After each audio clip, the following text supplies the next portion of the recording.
Ace Base. I saw the sign. I saw the sign. Then what happened?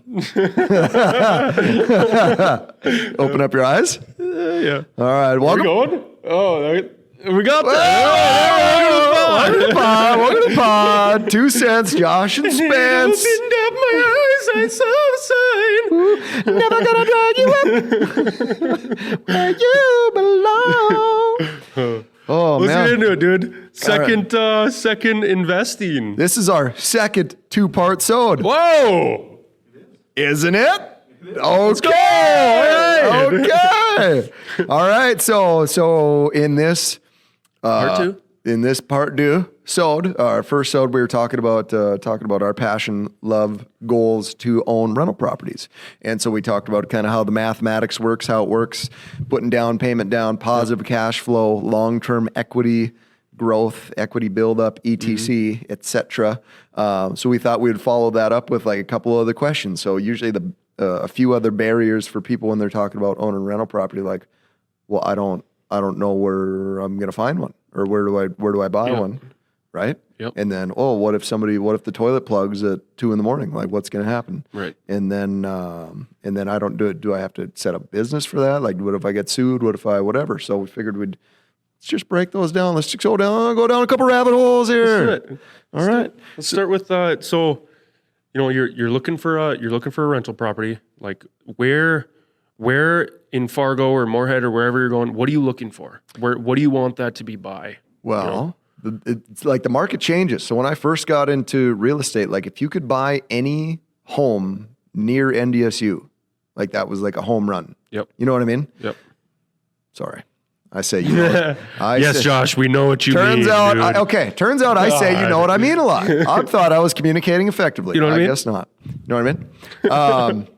So at that time, like anything you could get, the more bedrooms, the better, whatever, as long as it's, walking distance from NDSU, you're golden. Well, things have changed. There's now, like a developer basically bought up a bunch of blocks around NDSU. So now those same, old houses would be like, if I'm a parent, like, do I want my kid going to living in like a brand new apartment right by campus, or do I want them living in an animal house that has paper thin windows and whatever? So I feel like that market has changed, and now it seems like, so the place I just bought was a twin home just south of a hospital. So instead of renting like an animal house to a bunch of college kids, I will, now likely be renting to, and I don't know because I haven't filled it because we just closed on it, but I would Probably imagine like a young professional or a young family. Young professional or family or something like that that wants to live close to the hospital or work or whatever. Well, Just two different animals. Yeah. But I say that because like it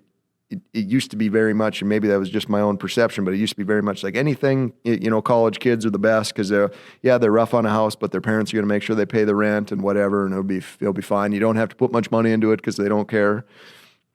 But the market has just changed. So like anything, you adapt and I and feel overcome. like and neither one is wrong, obviously, but like what I've found is when you're renting to like college kids and, you have maybe a cheaper house, you can maybe get more cash flow, but it might be like you said, they might tear the house up. It might be a little bit more risky, where if you buy something close to a hospital or close to a school, you might not get as much cash flow per month, but they're going to take better care of the house. So kind of you're getting more appreciation in the house, more equity towards it and stuff like that. Yep. So lower maintenance. So the one I just bought, you got a poured concrete foundation versus like a block or a brick foundation by campus. It's got, newer windows, got gas forced air instead of just different. But from my landlord perspective, should be like a lower maintenance home.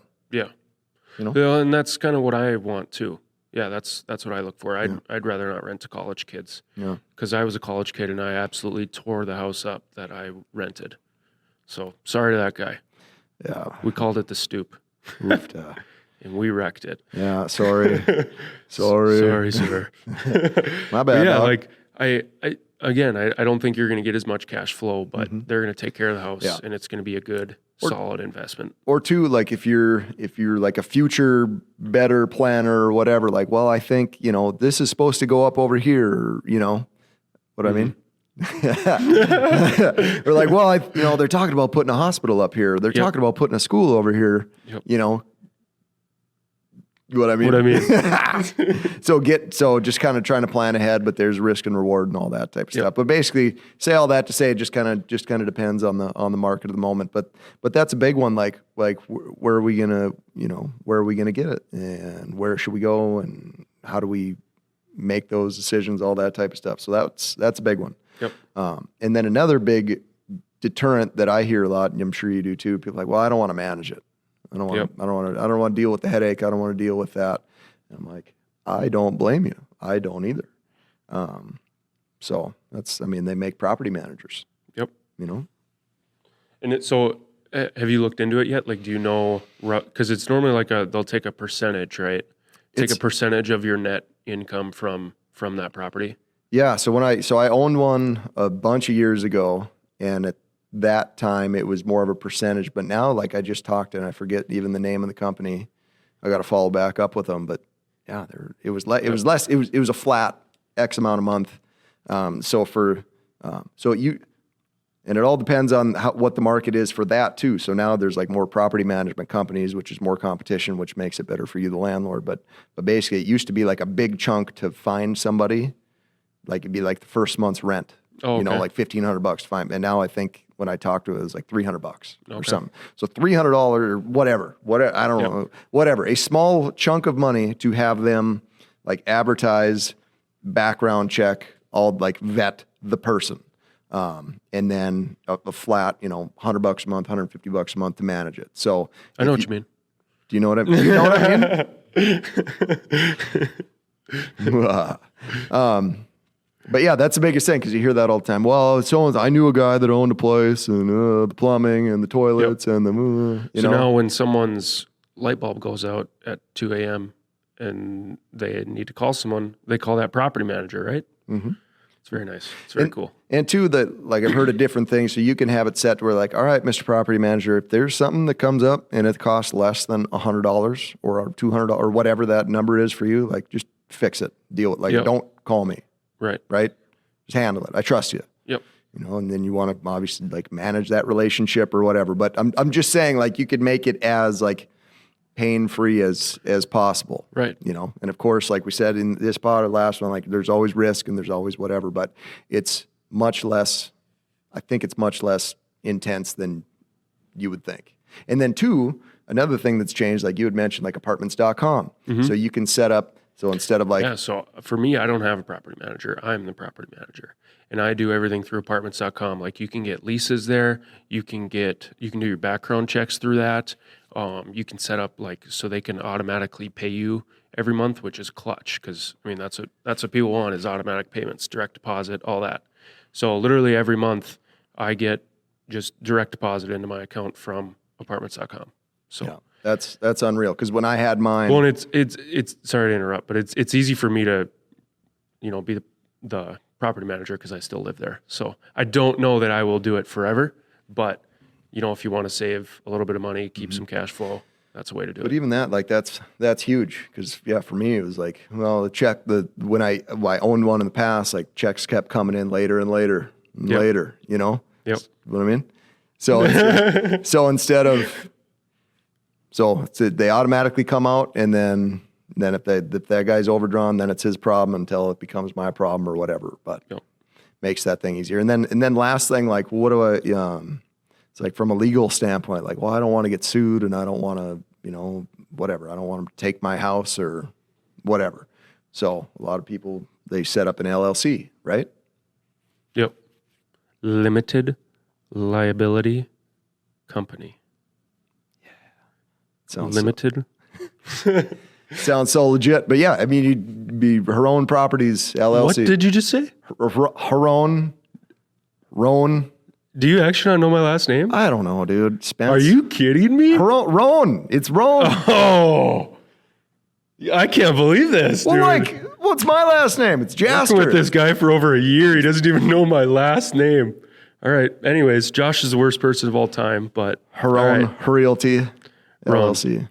Roan. My bad, dog. This is uncomfortable.